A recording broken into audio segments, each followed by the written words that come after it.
Hi, I'm Hazel, and this is a look at the Helya fight in the new Trials of Valor mini-raid. Helya is a 3-phase fight, and she's the final boss of the instance. She has a ship-ton of abilities, so take it slow and learn one phase at a time. In Stage 1, you'll fight Helya in her little hot tub and deal with quite a selection of abilities. Bile Water Breath is a frontal cone attack aimed at her tank, which leaves behind a row of slime adds. The tank needs to aim this to one edge of the room, and then everyone needs to switch to the slimes. If the adds are allowed to finish casting Bile Water Liquefaction, they'll explode for heavy raid-wide damage based on how much health they had left. Taint of the Sea will go out onto random raid members, dealing damage over time. When it ends or is dispelled, it leaves behind a Taint Bomb that explodes for frost damage after a few seconds. Run the Taint of the Sea away from the group before dispelling it so you don't drop bombs in the raid. Orbs of Corruption will spawn and fixate random players, one of which is typically a tank. They need to be kited back in a way that doesn't pull them through the group, and players should avoid traveling orbs. Tentacle Strike spawns a big tentacle at either the front or the back of the room. Its smack radius is shown by a dusty rectangle. It must strike at least one person, and the damage of the Tentacle Strike is split. Classes with immunities such as Divine Shield, Aspect of the Turtle, and Ice Block can solo soak tentacles.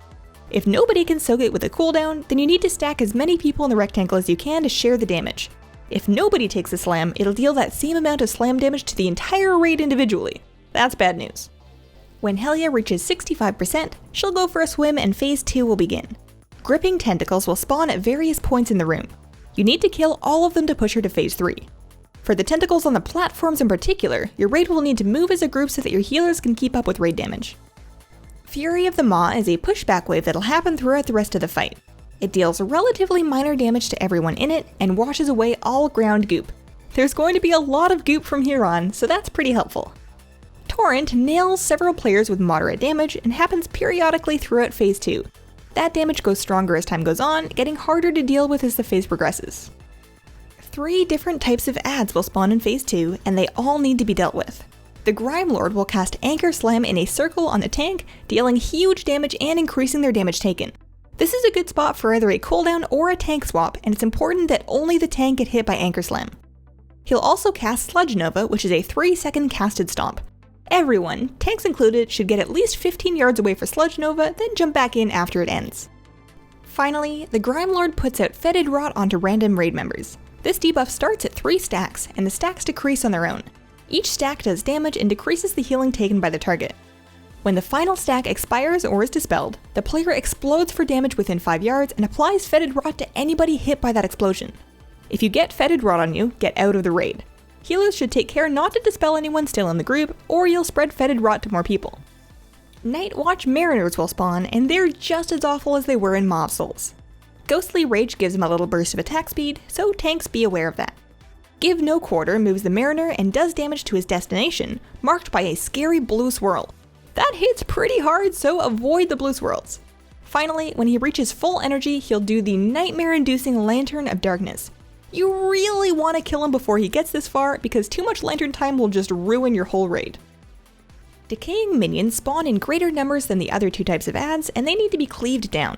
They fixate random raiders, so you'll want people to drag their adds on top of a tentacle so that DPS can cleave. Vigor stacks up their damage the longer they live, so you can't just adopt one as a permanent buddy. When they die, they leave behind an icky pool of decay goop. When you're cramped up on a platform killing tentacles, try to kill these in a way that doesn't completely cover your platform with goo. When all of the tentacles have been destroyed, Helya will come back for the final phase. Taint of the Sea comes back, while Fury of the Maw waves continue. You'll also keep getting Decaying Minions and Night Watch Mariners throughout the rest of the fight. A couple of other Phase 1 abilities come back, but twisted into new versions. Instead of Orb of Corruption, you'll get Orbs of Corrosion. They're basically the same thing, except that these ones leave goop. Kite them in a way that doesn't block off your melee from hitting the boss. The goop from Orbs of Corrosion and the continued Decaying Minions will get washed away by Fury of the Maw, so it's not that bad. Instead of Bilebreath and Slimes, Helya now has Corrupted Breath, which deals shadow damage in a cone. On Heroic difficulty, this leaves Corrupted Axions. Axions will target a location and then plant a heal absorb on players within 5 yards of the landing point. If nobody takes the hit, it explodes onto everyone. Players with strong personal cooldowns should take the Corrupted Axions. So, keep up with all that, kill the scary lady, and that's Helya. She's a hell of a final boss for Trials of Valor, and I'm sure she'll be waiting to see you soon. Thanks for watching. Let me know what you think and have a wonderful, wonderful day. Bye!